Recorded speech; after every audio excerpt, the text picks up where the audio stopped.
I'm Roy, your friendly neighborhood East Coast aviator. I've had a passion for airplanes and adventure for as long as I can remember. Join me as I work towards my private pilot license and the stories that unfold along the way, embracing the chaos, one knot at a time.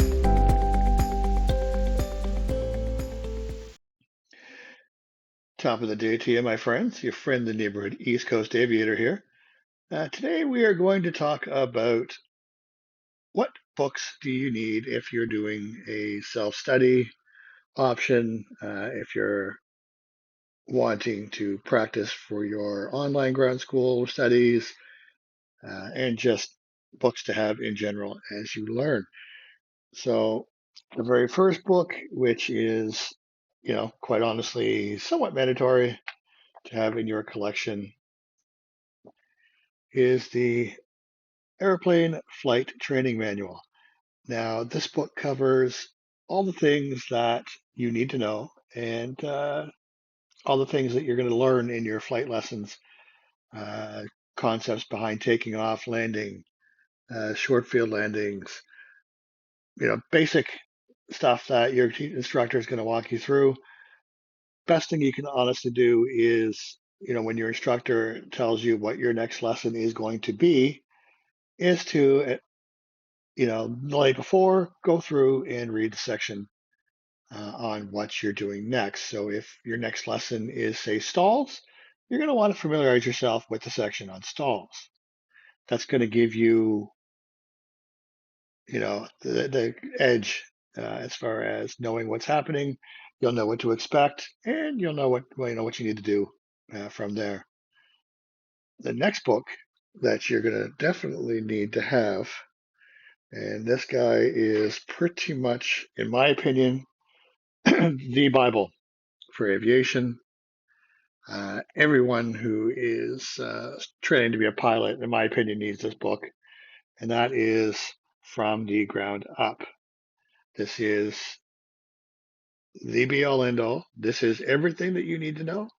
Now, your ground school is going to cover, the topics in here, but you get everything in here from weather to, engines, how the engine works, what's the ignition system like, all these things that are going to help you be a competent pilot and going to help you with knowing inside and out what you need.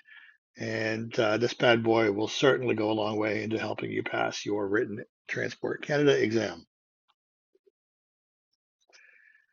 Now, the next thing you're going to need and or want would be a copy of the Private Pilot Canadian Aviation Regulations.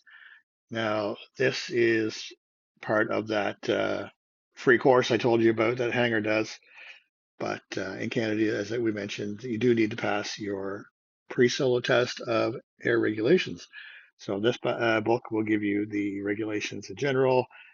It is a lot of legal terms. It is a, Government of Canada type of a format, but it does give you the regulation for everything that you need to know, such as knowing what your minimum distances are from a building or a people.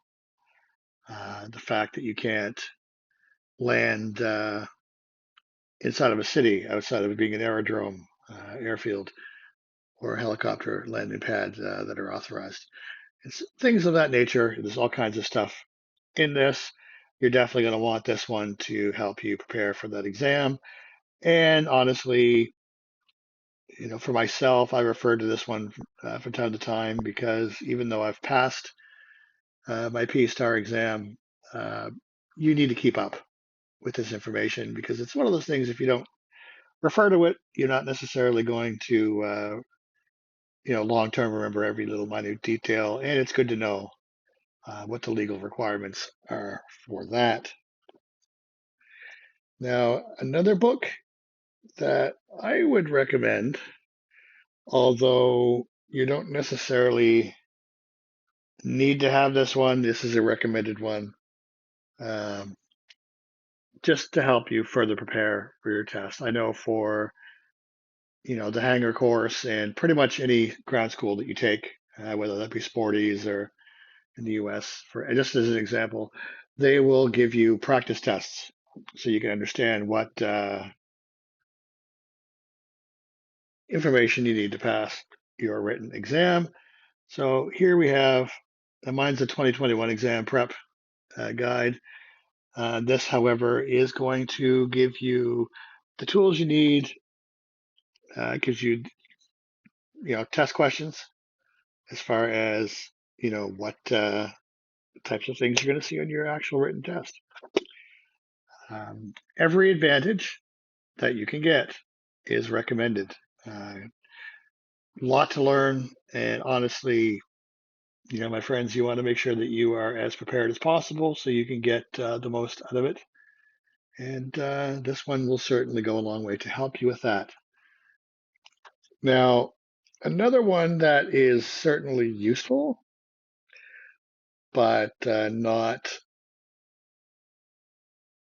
I would say, completely necessary if you're going through ground school, because they will teach you the concepts in here. But that is now in this case, in Canada, I'm not sure what the US equivalent is of this, but we have the Royal Canadian Air Force Weather Manual. This is everything you ever wanted to know and everything you didn't think you would ever need to know about aviation weather.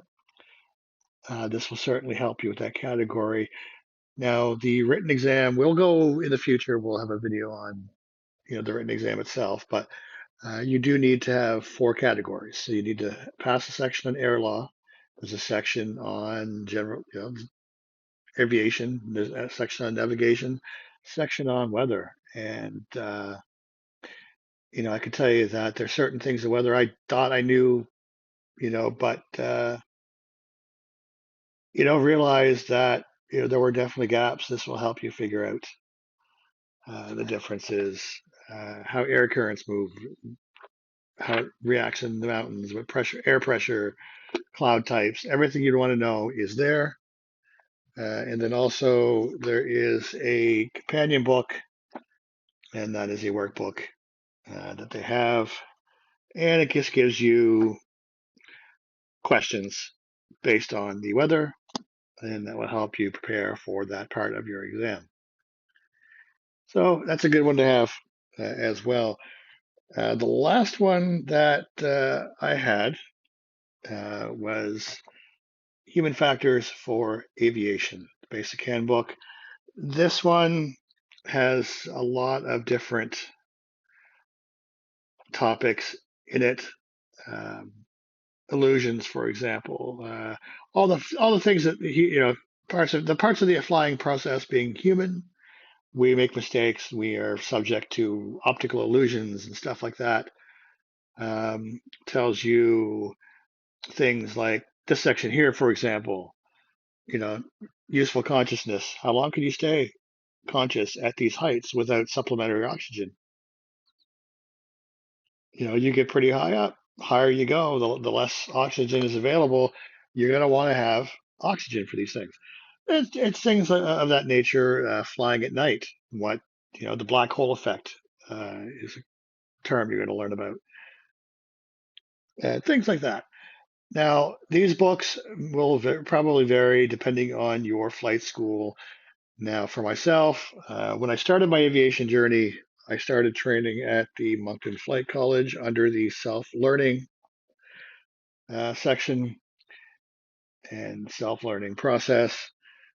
The idea was to just kind of do that part myself because I couldn't really travel for the ground school in person. Moncton is about an hour and a half-ish away from where the airport was, and that was a bit much, for me to do. So I tried to do the self-training. That did not work. For me personally, I prefer guidance. I prefer structure, and some people are like that. Others could just take all this, do it themselves, and pass your exam, and away you go. But for me, this is how I started. This is the books that I was given, and they have given a great foundation. to that. So this is what the Moncton Flight College gives you. Hangar covers these topics, with the exception of this one. I mean, Hangar will get, in similar ground schools, we'll do, because obviously there's more than just, Hangar. That's they're my school. There's others, but any ground school is going to teach you everything. But the flight training manual is the one that you're going to need and want on hand to review before each flight lesson, to give yourself the best chance of success. So that, my friends, is it for today. Hopefully you found this informative. If you do like what you see, content wise, go ahead and hit that like and subscribe button, and share the video. That would be gratefully appreciated. Until next time, stay safe, stay healthy, and embrace the chaos one knot at a time.